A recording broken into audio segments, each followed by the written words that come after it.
അപ്പോൾ ഇന്ന് നമ്മൾ പറയാൻ പോകുന്നത് സ്റ്റോം ഹെങ്കിനെ പറ്റിയാണ്. ബ്രിട്ടൻ്റെ തീരത്ത് യൂറോപ്യൻ തീരങ്ങളിൽ അടിച്ച ഒരു കൊടുങ്കാറ്റായിരുന്നു സ്റ്റോം ഹെങ്ക് എന്ന് പറയുന്നത്.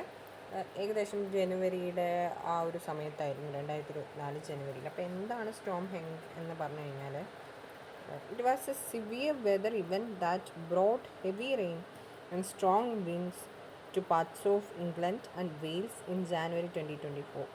The storm caused flooding, power outages and travel disruption. ഇത്തരം പ്രശ്നങ്ങളൊക്കെ ഉണ്ടാക്കിയ ഒരു കൊടുങ്കാറ്റായിരുന്നു. അപ്പോൾ എന്തുകൊണ്ടാണ് ബ്രിട്ടൻ്റെ തീരത്ത് ഇത്തരത്തിൽ കൊടുങ്കാറ്റുകൾ അടിക്കുന്നത് എന്ന് നമ്മൾ ചോദിച്ചു കഴിഞ്ഞാൽ നമുക്കൊരു ഉത്തരമുണ്ട്. ഉത്തരം എന്താണെന്ന് വെച്ച് കഴിഞ്ഞാൽ, യൂറോപ്പിലേക്ക് വീശുന്ന കാറ്റുകൾ എന്ന് പറയുന്നത് വെസ്റ്റേർലീസ് ആണ്. വെസ്റ്റേർലീസിനെ പറ്റി നമുക്കറിയാം. വെസ്റ്റേർലീസ് നമുക്കൊന്ന് നോക്കി നോക്കാം. വെസ്റ്റേർലീസ് എന്താണെന്നുള്ളത്.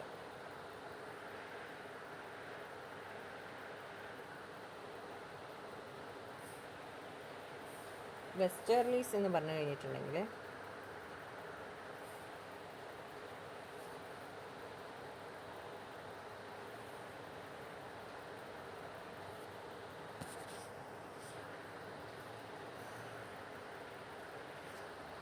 അതെ, വെസ്റ്റേർലീസ് എനിക്ക് തോന്നുന്നു നമുക്കത് കാണാൻ പറ്റുന്നുണ്ടെന്ന്.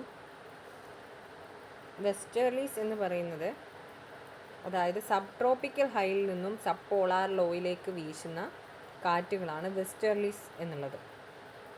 അതായത് വെസ്റ്റ് ടു ഈസ്റ്റ് ആണത് വീശുക, അതുകൊണ്ടാണ് അതിന് വെസ്റ്റേർലീസ് എന്ന് പറയുന്നത്. ഈ കാറ്റുകളും അതേപോലെ തന്നെ സൈക്ലോണും ഉള്ള ഒരു പ്രധാനപ്പെട്ട ഏരിയയാണ് ഈ ബ്രിട്ടൻ്റെ തീരം, അതേപോലെ തന്നെ നമ്മുടെ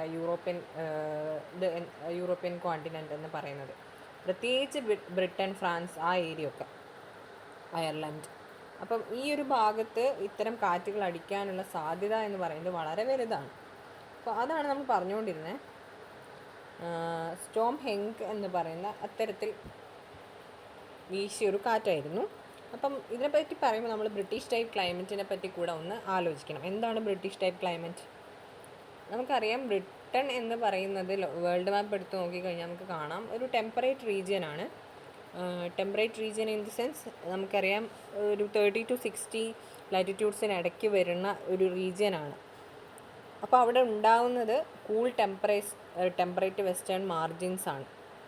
അപ്പോൾ അവർക്ക് അവിടെ ഒരു വെസ്റ്റേർലീസിൻ്റെയും അതേപോലെ തന്നെ നേരത്തെ പറഞ്ഞതുപോലെ സൈക്ലോണിക് ആക്ടിവിറ്റീൻ്റെയും ഒരു വലിയ പ്രസൻസ് ഉണ്ടാവുകയും അതുകൊണ്ട് തന്നെ ഇത് നോർത്ത് വെസ്റ്റ് യൂറോപ്പിൽ മൊത്തത്തിൽ എക്സ്റ്റെൻഡ് ചെയ്യുകയും ചെയ്യും.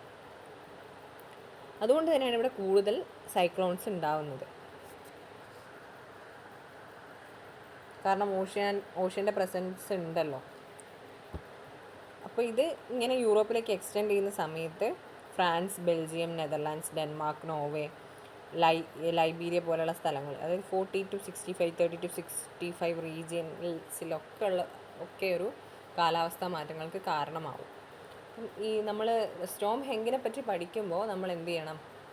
നമ്മൾ ബ്രിട്ടീഷ് ടൈപ്പ് ക്ലൈമറ്റിനെ കൂടെ ഒന്ന് അറിഞ്ഞിരിക്കുക എന്നുള്ളതാണ് അതിൽ പറയാനുള്ളത്.